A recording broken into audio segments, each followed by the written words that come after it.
RDC TV. O Rio Grande se conecta aqui. Nossas histórias. Oferecimento de Unicred. Financiamento de veículos 0 km com 0 de entrada? A Unicred tem. E Badesul. Há 20 anos dando valor para o Rio Grande crescer. Nossas histórias conta hoje a história de Paulo Pinheiro, presidente da Abril, empresa criada em junho de 2012 para comandar a remodelação do estádio Beira-Rio e sua administração posterior. Antes disso, ele foi diretor de vários shoppings do grupo Iguatemi, o Gereissati, como do Bourbon e, portanto, de empresas de grande porte e de gestão complicada, na minha avaliação. Ele vai dizer depois se é ou não é. Para começar, Paulo, é mais fácil administrar uma empresa de um clube de futebol e do tamanho do Inter ou de um shopping? Tudo bem, Afonso, como vai? Tudo bem. Olha só, eu diria que a gente conhece mais a administração de shopping center no Brasil e no mundo. E principalmente no Brasil, essa coisa das novas arenas e a gestão de arenas esportivas é um negócio muito novo. Eu ainda considero que todos que estão nesse mercado junto com a Abril ainda estão aprendendo as melhores práticas, né? E as melhores formas de fazer as coisas. Começou quando isso?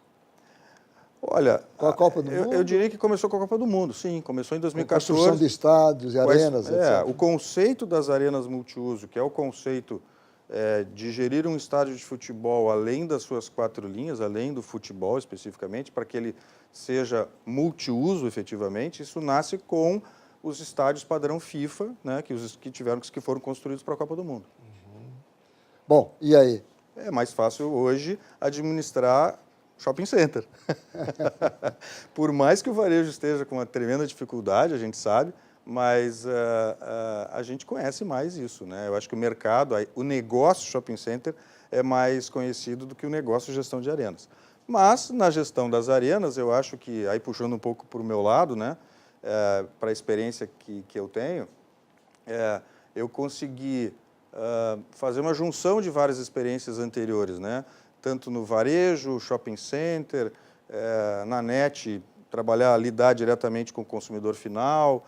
Então, todas essas experiências eu tenho aportado para o meu negócio atual, que é a Abril, né? Fazendo o melhor que a gente consegue construir nesse mundo novo, que é a gestão de arenas. O torcedor a torcida tem alguma influência no teu trabalho? Com certeza, com certeza. Em que sentido? Porque o torcedor, assim, a paixão, né, pelo futebol. Pois é. Né? Existe uma paixão pelo futebol. E principalmente no caso do Internacional, do torcedor colorado, que aliás é uma coisa fantástica que o torcedor colorado tem, que é o amor pelo seu estádio. Né? O torcedor, não vamos esquecer que a história da construção do Beira-Rio, a história das contribuições que muitos torcedores, famosos ou não importa, participaram da construção do Beira-Rio. Isso transformou o Beira-Rio na casa do torcedor. É exatamente assim que ele se sente em casa, ele se sente dono. E isso é muito legal. Né? Uhum. E claro que isso traz também consequências. Quando a gente está indo para uma história dos estádios de futebol no Brasil, utilizados até então fundamentalmente para o futebol, e a gente começa a migrar com a existência de empresas gestoras dos estádios, né? Trazendo novidades para o uso dos estádios, obviamente que causam ruídos, mas nada que uma boa conversa não resolva. Como é que chegou ao Bril? Bril foi construído por uma agência de publicidade, na época foi a Competence que criou a marca, né? É uma contração de Beira-Rio. Sim. Né? Bril. Então, é assim que foi criada a marca lá atrás. Tanto que hoje a gente, depois de um trabalho todo de reposicionamento que nós fizemos no ano passado e ao longo desse ano, a gente assumiu muito mais para nós o nome Beira-Rio, né? Que a nossa gestão é do estádio. Então, a gente também assumiu essa marca como a marca da Abril. E a tua chegada, como é que foi? A minha chegada foi em dezembro de 2015. Para começar até colorado, né? Totalmente colorado, nossa, muito colorado. Aliás, domingo eu estava no lance de craque lá no evento do D'Alessandro com a minha camiseta do Figueroa, que eu tenho a camiseta vintage do Inter, né, que é o número 3 nas costas. Obviamente, o gestor não pode misturar as duas coisas. Não pode, mas... No sentido da torcida, da emoção. Não, mas eu sou torcedor. Quando eu estou no estádio, eu estou trabalhando, mas eu sou torcedor também. Eu estou sempre vibrando com o clube. No problema. Não problema, nenhum. Mas tu havia me perguntado Como é que chegaste ao Como eu cheguei lá? Então, eu cheguei em 2015 como diretor executivo, né, da Abril, já num planejamento de um certo momento, assumir como presidente. Depois de um ano, eu assumi a presidência da Abril. Hoje estou lá há 3 anos, desde dezembro de 2015. Então, fiz 3 anos de Abril, 1 ano como diretor executivo, 2 anos como presidente. Porque daqui um pouco eu vou contar um pouco mais da tua história. Tu sempre procuraste crescer, né, na tua carreira profissional, né? E Abril, o Beira-Rio, foi nessa mesma linha, assim, que era um desafio diferente? Olha, existem algumas máximas aí nas carreiras executivas que lá pelas tantas, elas são muito verdadeiras, né? Cada um tem que buscar o seu caminho, né? Sim. E o que quer trilhar como carreira executiva. E quando eu descobri que eu queria, para a minha carreira, ser gestor de negócios, eu fui atrás disso e não me desviei mais desse caminho. Sempre buscando me preparar, sempre buscando galgar posições, sempre buscando alcançar esse objetivo de ser um gestor de negócios. Então, ao longo de toda a minha carreira, desde menino, desde estagiário, desde de estudante universitário e indo para as empresas por onde eu passei, a minha busca foi sempre essa, de ser um gestor de negócios.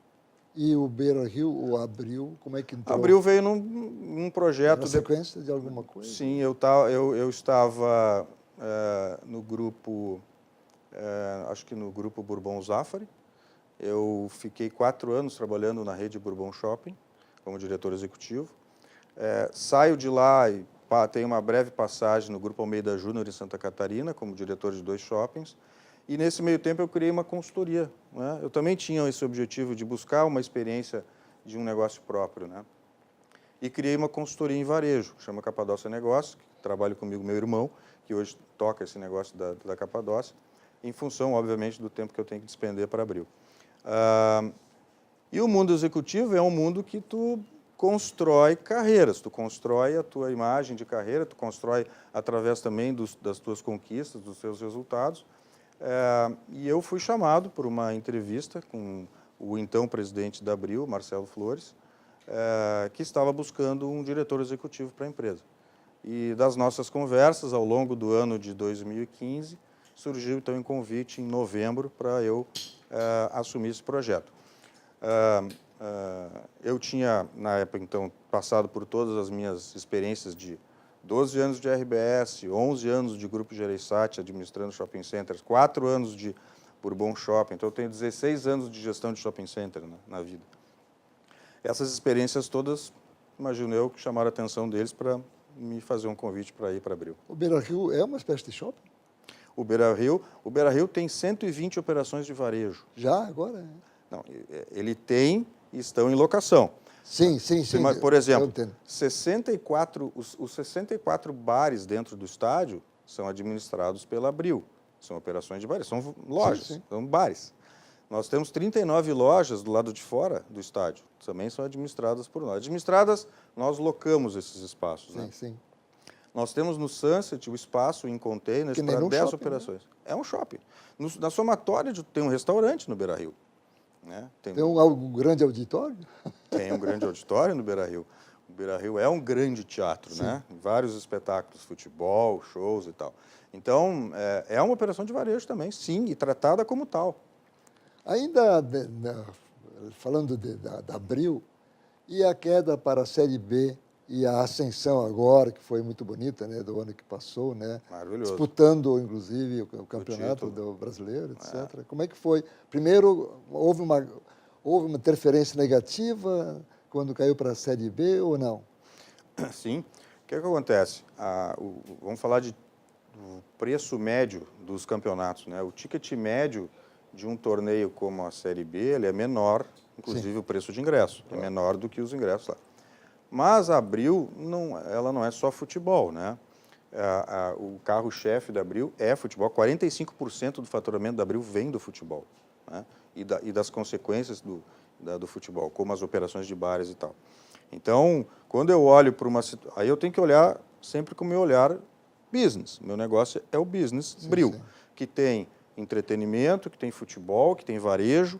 E quando o futebol vai para a Série B e a gente enfrenta a situação de ter um ticket médio mais baixo, portanto, um faturamento um pouco menor no futebol, eu vou buscar linhas de faturamento em outros negócios. Por isso que em 2016, desculpa, em 2016 nós fizemos 6 shows no Beira-Rio, em 2017 houveram 7 shows no Beira-Rio, em 2018 fizemos outros 7 shows no Beira-Rio, são 20 shows em 3 anos. Isso não é à toa, é uma busca que a gente tem de fazer uma compensação. Uma espécie de compensação. Claro, eu tenho que buscar. A área de entretenimento hoje, ela representa 11% do faturamento da Abril. Então, se eu somar futebol com entretenimento, o uso do estádio hoje, estou falando de mais de 50% do faturamento da Abril. Então, tudo isso, quer dizer, na verdade, a Abril, ela, tudo que entrar de dinheiro, que entrar e sair de dinheiro, passa pela Abril? Assim, a gestão do estádio é compartilhada, ela não é 100% da Abril. A gestão do estádio é compartilhada entre a Abril e o Inter. Nós administramos 7.500 lugares dentro do estádio, são 5.000 cadeiras e 125 camarotes, que representam mais 2.500 lugares aproximadamente. Então, eu estou falando de 7.500 lugares. E isso a Abril administra receita, despesa e resultado, certo? Sim. Disso. O restante do estádio é administrado pelo Inter.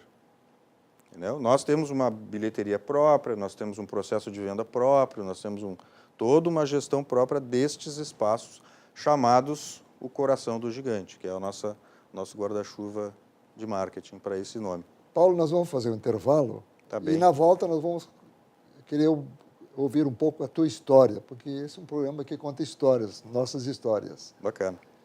Mas antes do intervalo, eu quero fazer uma lembrança. Há 20 anos, o Badesul vem dando valor para o Rio Grande crescer.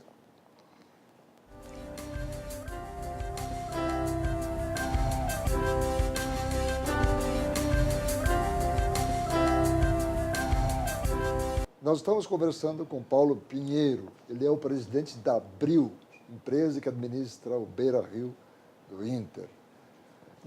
Quando nós terminamos o primeiro bloco, eu chamei a atenção de que nós gostaríamos de ouvir um pouco a tua história. Você é porto-alegrense, né? Sou porto-alegrense, gaúcho de Porto Alegre. Nasci aqui, sempre morei aqui em Porto Alegre. Mentira, morei 2 anos em São Paulo. Mas basicamente... serviço, nesse caso, né? Sim, quando eu fui designado pelo Grupo Iguatemi a ser diretor regional, eu fui para São Paulo. Como é que foi tua formação, os primeiros estudos, etc.? Conta um pouco disso. Eu estudei no colégio público aqui em Porto Alegre. Na época chamava-se pela manhã Paula Soares e à tarde Pio XII. Ao lado do Palácio Piratini. Ao lado do Palácio Piratini, ali atrás do palácio. Estudei lá do primeiro ano primário, né, se chamava à época, até terminar o 2º grau, né, também à época, hoje ensino médio. Então, essa foi a minha... Estudei lá todo o tempo, aliás, muito legal, devo muito àquele colégio, os 2 colégios, escolas muito maravilhosas. Foi uma boa, né? Excelente, era um excelente colégio. De lá fui, obviamente, aquela coisa, fazer vestibular e tal. Passei para engenharia mecânica na PUC. Aliás, a gente tinha falado isso. 6 meses depois passei na administração de empresas da URGS, que foi onde eu me encontrei. Eu larguei a engenharia, depois de algum tempo cursando engenharia, e fui me focar na administração de empresas, que foi onde eu realmente me encontrei e sabia que eu gostava era daquilo. Me formei na URGS, em administração, fiz um pós-graduação em finanças na URGS e depois fiz um 2º pós em gestão empresarial pela Unicinos. Aliás, só para não esquecer, hoje voltasse à universidade, né? Mas como professor, né? Ah, sim, então. Pois é. Estamos um pulo, depois a gente volta. Tá bem. Esse foi a concretização de um outro sonho meu. Ao longo da vida, eu imaginava um dia poder dividir um pouco das minhas experiências, sabe? Eu sempre, todas as empresas que eu passei, a construção das equipes, que a gente sempre precisa ter, o processo motivacional para as equipes, isso me levou a pensar, bom, um dia eu acho que isso eu consegui encaixar na minha vida, eu gostaria de ser professor. E consegui. Em novembro agora eu dei a minha primeira cadeira no curso de pós-graduação em gestão empresarial da Uniriter, que foi convidado pelo pessoal da Uniriter. Adorei e já estão programadas mais 3 cadeiras aí para 2019. Todas nos cursos de pós-graduação. Porque tu tens condições de não apenas falar pelos livros, né? Tu tem uma experiência tão rica, né? Tão importante. Afonso, assim, a primeira coisa que eu disse para os alunos, a primeira coisa que vocês têm que saber é que eu não sou professor, eu sou um executivo. Sim. E o que eu tenho, que eu acredito que eu tenha de muito legal para passar para vocês e para eles, é exatamente essa minha vivência, né? Contar as histórias das minhas vivências, o que funciona, o que não funciona, experiências vividas, né? Claro que a gente tem que falar de teoria, claro que a gente tem que, obviamente, conversar sobre as teorias, mas no caso desta cadeira, era a cadeira de gestão de marketing e vendas, né? Mas sempre puxando para a vida real, sempre puxando para a experiência de vida real dessa minha carreira aí de mais de 30 anos aí como executivo. Voltando para o começo depois da formação, qual foi o primeiro trabalho aí, primeiro emprego, como se diz aqui normalmente? O primeiro emprego, eu fui ser estagiário no JH Santos. Então, o varejo começou muito cedo comigo e eu comecei muito cedo no varejo. JH Santos, talvez até talvez dar uma explica. Ideia do que era. Era uma grande rede de varejo, né, que nós tínhamos na época, JH Santos, em Cosul, várias outras que existiram em Porto Alegre, no Rio Grande do Sul. Eu comecei como estagiário em recursos humanos, né, no JH Santos. E uma coisa muito marcante, muito legal dessa experiência na JH Santos foi que no mês de dezembro todos os estagiários eram designados para as lojas, né? E eu me lembro perfeitamente, em dezembro de algum ano, que eu sou péssimo para datas, eu era ajudante de vendedor. O que era ajudante de vendedor? O vendedor atendia os clientes na loja, ali na JH Santos da Otávio Rocha, na Praça Otávio Rocha, e eu tinha que preencher as notas fiscais, porque era à mão, né? Era um bloco de notas, caneta, papel carbono e caneteando, escrevendo o que era o produto, preço, não sei o quê. E o vendedor vendendo, e os estagiários todos fazendo. Notista, era notista. Uhum. Lá começou. Foi estagiário JH Santos, depois eu fui trabalhar no Banco Sul Brasileiro, como auxiliar de escritório. Aí eu trabalhava pela manhã, estudava à noite, já estava na faculdade. E, enfim, fiquei lá um bom tempo no Banco Sul Brasileiro. Foi muito legal, porque aquela história que trabalha e estuda e vai construindo a sua vida. Tu não ficasse muito tempo dependendo da família, não, né? Tu mesmo te... Olha, Afonso, eu vou te dizer assim, ó, eu saí de casa para casar. Eu saí de casa quando eu casei. Até então eu morava com a minha família. Sim, mas trabalhavas para... Não, sempre trabalhei, sempre tive minhas coisas, minha grana, comprava meu carro e tal. Isso sim. Uhum. Sempre tive minha independência financeira.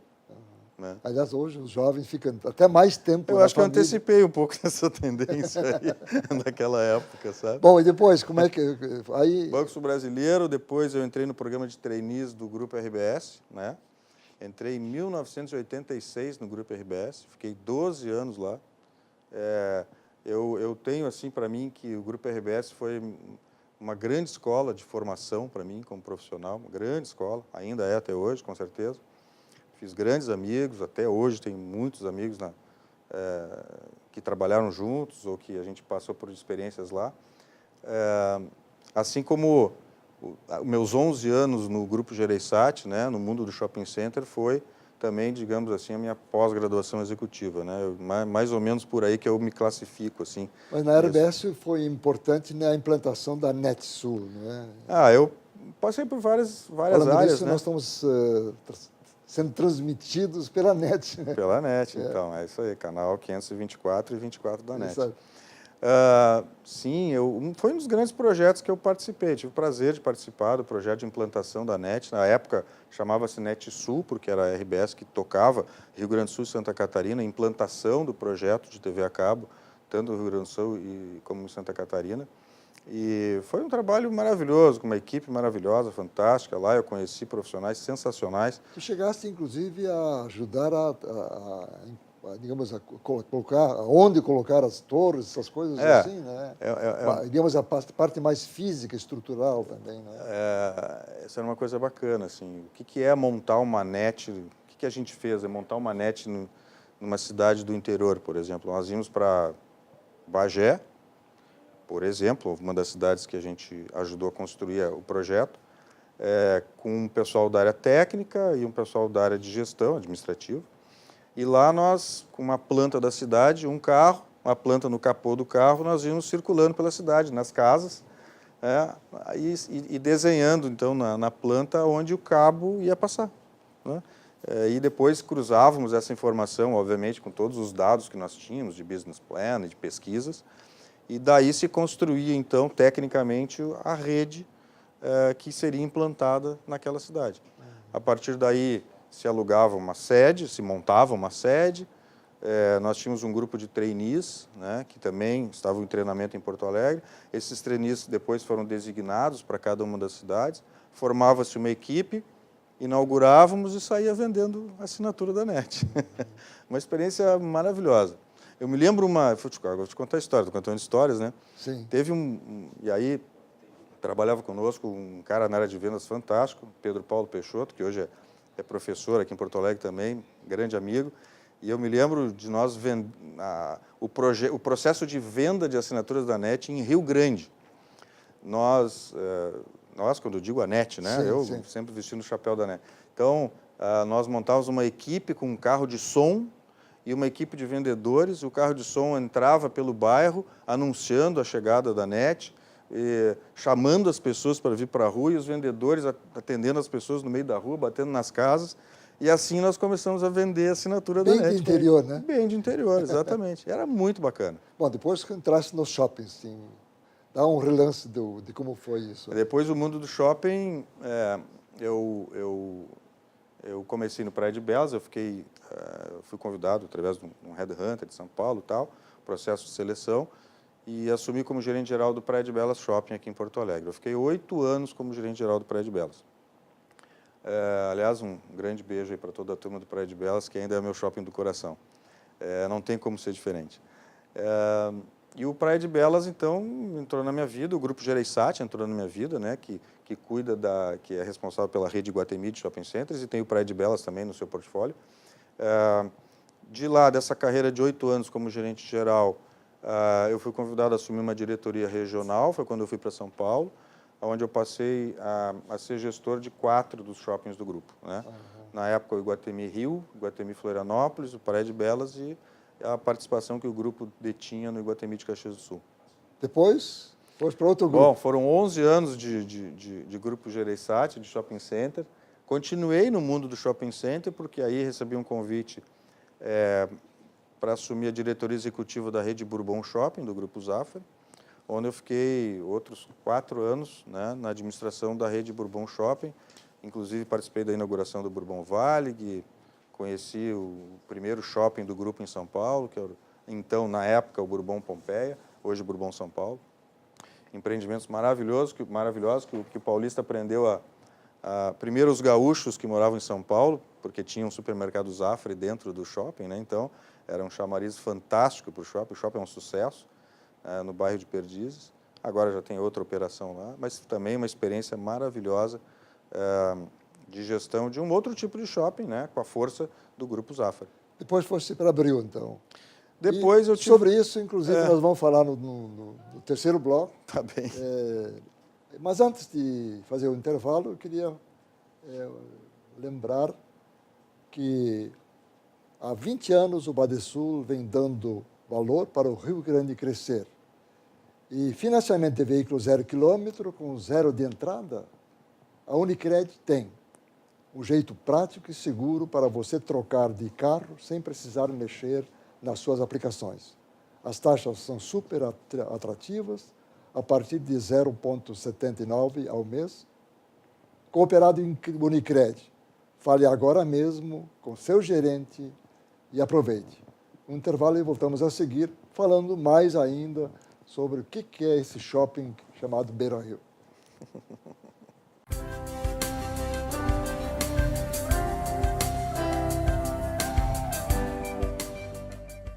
Nós estamos conversando com Paulo Pinheiro. Ele é o presidente da Abril, empresa que administra o estádio Beira Rio. Antes de nós continuarmos e entrarmos um pouco dentro do que existe nesta empresa, no estádio, obviamente que os colorados conhecem melhor, mas nós temos também telespectadores de outras simpatias, né? Entrevistadores também. Exatamente isso. Bom, nós vamos mostrar umas fotos Tá bem? do que um pouco para trás, né? Isso aqui. Essa foto é lá é na entrada da loja que nós temos no Beira Rio. A Abril tem uma loja de atendimento comercial lá, que a equipe comercial fica nessa loja no Beira Rio. É muito próximo ali da entrada pela Padre Cacique. E é o nosso ponto de venda. É o ponto de venda dos produtos da Abril, é o ponto de atendimento aos sócios, torcedores do Beira Rio, da área do Coração Gigante. E, então, essa foto foi feita na entrada da loja. Tem outra foto? E essa? Essa foto é dentro do camarote, um camarote que a gente recebe convidados e camarotes que a gente vende também, né? A Abril comercializa todos os 125 camarotes que existem no estádio. 125, né? 125, eles têm 2 níveis, né, Afonso? Tem o nível das cadeiras, como a gente está vendo esse aqui, e tem os camarotes superiores, que estão acima das cabines de rádio, né? São 70 camarotes neste nível e 55 camarotes no nível superior. Aliás, eu estive em 2 durante a Copa do Mundo, né? Jogos. Isso, exatamente. Então, e dentro do nosso maravilhoso estádio. E essa foto é histórica. Essa foto é histórica, essa foto tem uma história muito bacana. Quem tirou essa foto foi teu colega, meu amigo, jornalista Felipe Vieira. Esse foi o primeiro dia, como diretor executivo, eu tinha entrado na Abril. Foi o primeiro jogo que eu fui ao estádio Beira Rio como diretor da Abril. Então, quem está ao meu lado aí era um funcionário da Abril na época que estava me mostrando o estádio, né?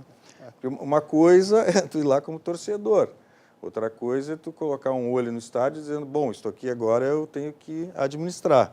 Então, aí eu estava, vamos dizer assim, conhecendo o estádio com outros olhos. E aí eu estava circulando por áreas que eu não tinha circulado nunca antes, né?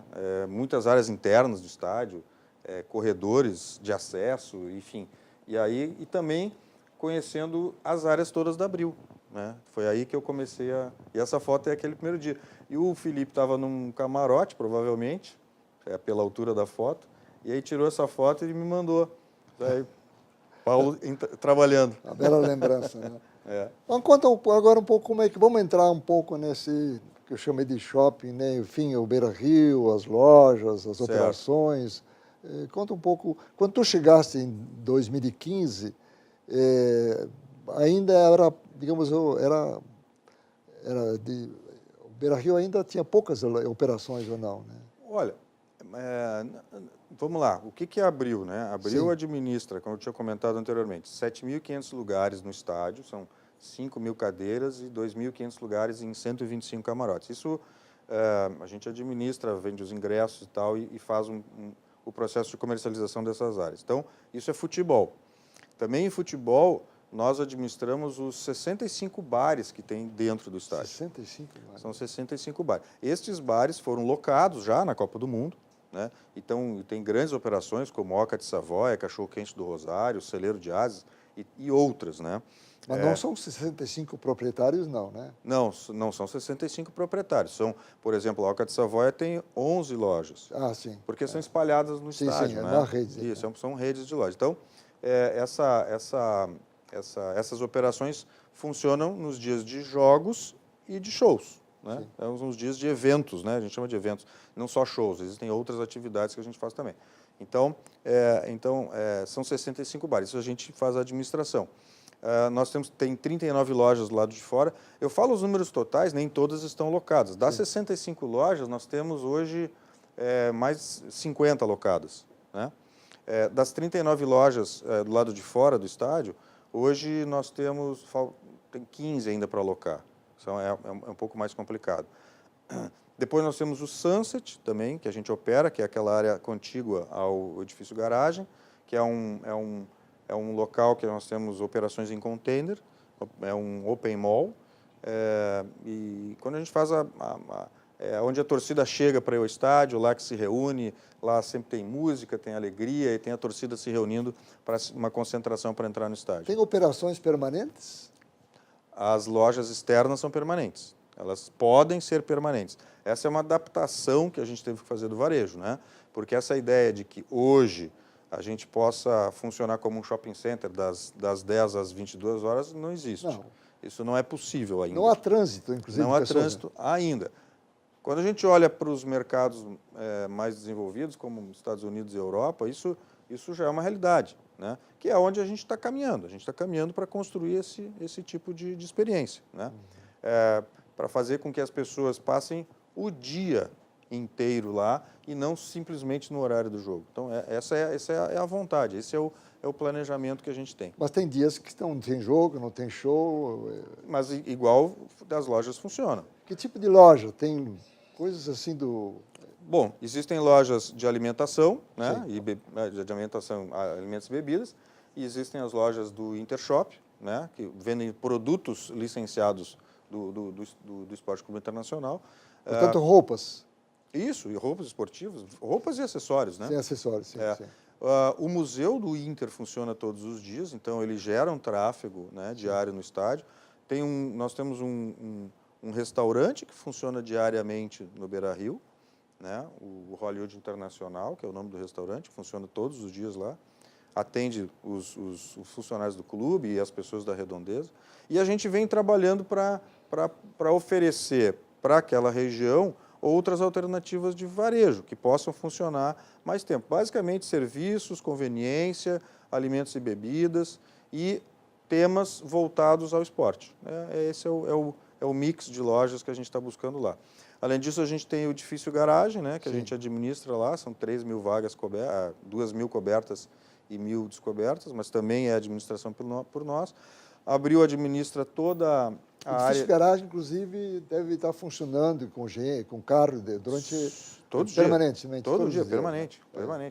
Inclusive para os usuários da Orla do Guaíba, que estão lá na Edivaldo Pereira Paiva, circulando com a sua bicicleta, lá, que quiser deixar o carro ali e circular, ele funciona todos os dias, até às 8 da noite. Além disso, toda a parte toda a comercialização de publicidade e patrocínios do estádio, a gente que faz. Claro que não aquela voltada ao futebol e nem às 4 linhas, aquilo do clube e das atividades esportivas do Inter, né?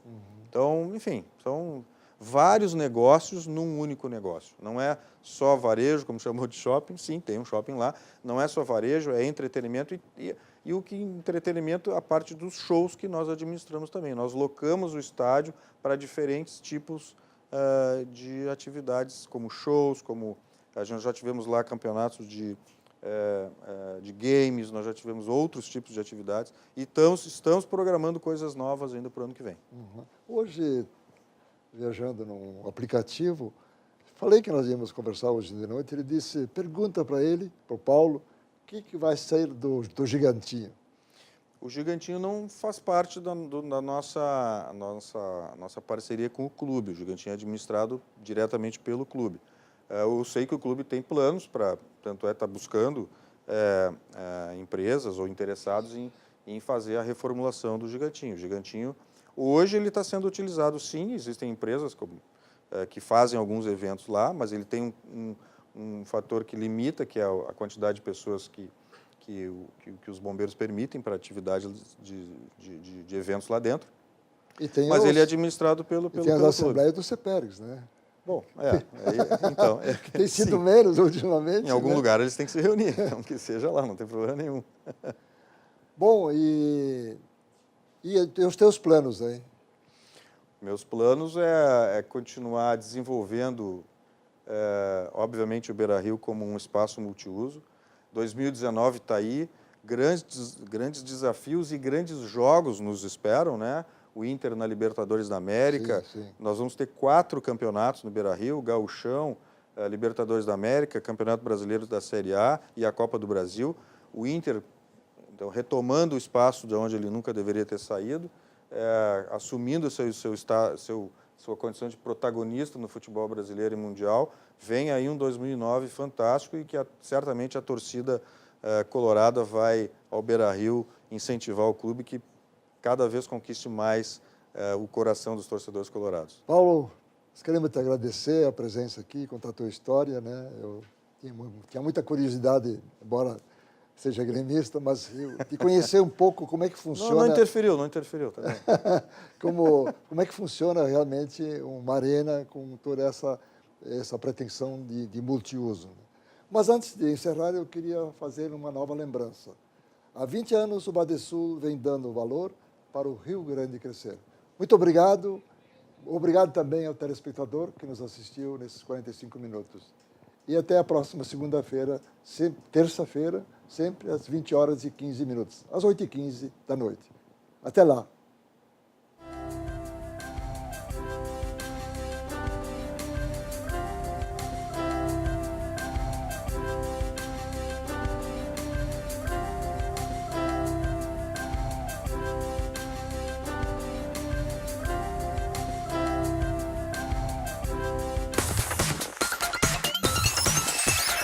RDC TV.